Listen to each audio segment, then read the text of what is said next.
AP దేవాదాయ శాఖలో భారీగా బదిలీలు జరిగాయి. రాష్ట్రంలోని 8 ప్రధాన ఆలయాల్లో ఉద్యోగులను ట్రాన్స్ఫర్ చేశారు. బెజవాడ కనకదుర్గం ఆలయంలో అయితే సిబ్బంది విభాగాన్ని ఏకంగా ప్రక్షాళన చేశారు. దీనికి సంబంధించిన పూర్తి డీటెయిల్స్ మా కరెస్పాండెంట్ హరీష్ లైవ్ లో అందిస్తారు. Harish, over to you.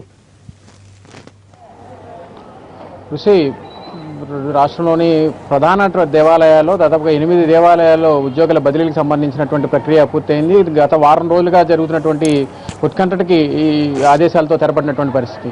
ఇంకోవైపు చూసుకుంటే కనుక ప్రధాన దేవాలయాల్లో జరుగుతున్నటువంటి టెస్ట్ వేసుకున్నటువంటి ఉద్యోగులు ఎవరైతే ఉన్నారో వాళ్ళందరినీ పూర్తి స్థాయిలో బదిలీ చేసేందుకు దేవాదాయ శాఖ కమిషనర్ చాలా కష్టపడాల్సి వచ్చింది. దాదాపుగా వారం రోజుల వరకు కూడా బదిలీలకు సంబంధించినటువంటి అంశం మీద ప్రతిష్టంభన కొనసాగినటువంటి నేపథ్యంలో ఎట్టకేలకు అర్ధరాత్రి పూట ఆదేశాలు వెలువడినటువంటి పరిస్థితి. ఇక విజయవాడ చూసుకుంటే కనుక విజయవాడ దుర్గమ్మ ఆలయంలో దాదాపుగా 36 మంది వరకు ఉద్యోగుల్ని బదిలీ చేసినటువంటి పరిస్థితి. తొలిసారిగా 5 అర్చకుల్ని ఇక్కడి నుంచి బదిలీ చేసినటువంటి పరిస్థితి.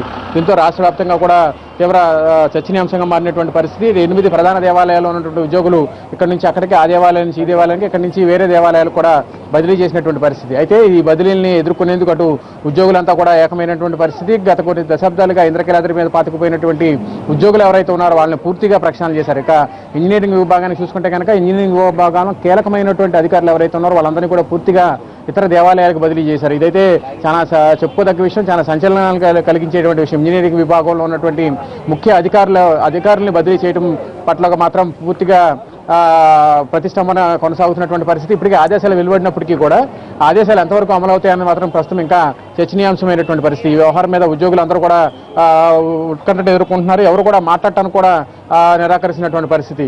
భవిష్యత్తు చూసుకుంటే కనుక మరో జాబితా ఇవాళ రేపట్లో దాదాపు వారం రోజుల లోపే మరో జాబితా కూడా విడుదలయ్యేటువంటి పరిస్థితి ఉంది. ఇంద్రకీలాద్రి మీద పనిచేస్తున్నటువంటి ఉద్యోగులు ఎవరైతే ఉన్నారో వాళ్ళందరూ కూడా దాదాపుగా 350 మంది ఉద్యోగులు ఉన్నారు. వాళ్ళలో కేవలం 36 మందిని ఇప్పుడు బదిలీ చేసినటువంటి పరిస్థితి.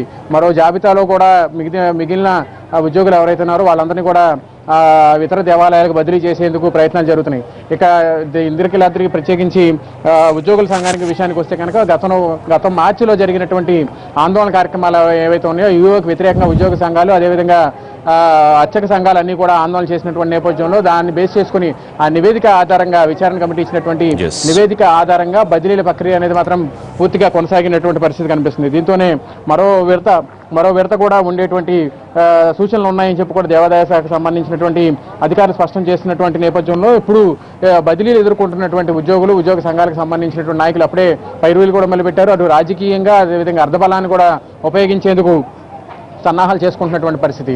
దీంతో ఈ బదిలీలకు సంబంధించినటువంటి వ్యవహారం తీవ్ర చర్చనీయాంశంగా మారింది. ఇంకోవైపు ఇప్పటికే దేవస్థానానికి సంబంధించినటువంటి ఈవో ఎవరైతే ఉన్నారో ఒకవైపు పుష్కరాలు పనులు కూడా దగ్గర పడుతున్నటువంటి నేపథ్యం, ఇంకోవైపు ఇప్పటికే విద్యా సంవత్సరం ఆరంభమైనటువంటి నేపథ్యంలో పిల్లల చదువులకు కూడా ఇబ్బంది అవుతుంది. ఇంకోవైపు పుష్కరాలు కూడా దగ్గర పడుతున్నటువంటి నేపథ్యంలో కొత్తగా వచ్చే వాళ్ళు ఎవరైతే ఉన్నారో వాళ్ళందరికీ కూడా పుష్కరాలకు సంబంధించినటువంటి పనులు చేయటం మాత్రం కొంత ఇబ్బందిగా ఉండేటువంటి పరిస్థితి ఉందని చెప్పి దేవాదాయ శాఖకు సంబంధించినటువంటి కొంతమంది అధికారులు బదిలీలను అడ్డుకునేందుకు ప్రయత్నం చేస్తున్నారు. అయితే ఇక్కడికి బదిలీలు జరిగినటువంటి పరిస్థితులు ఏవైతే వాటిని కూడా ఎదుర్కొనేందుకు మాత్రం ఉద్యోగ సంఘాలన్నీ కూడా సమాయత్తమైనటువంటి పరిస్థితి. Harish, thank you.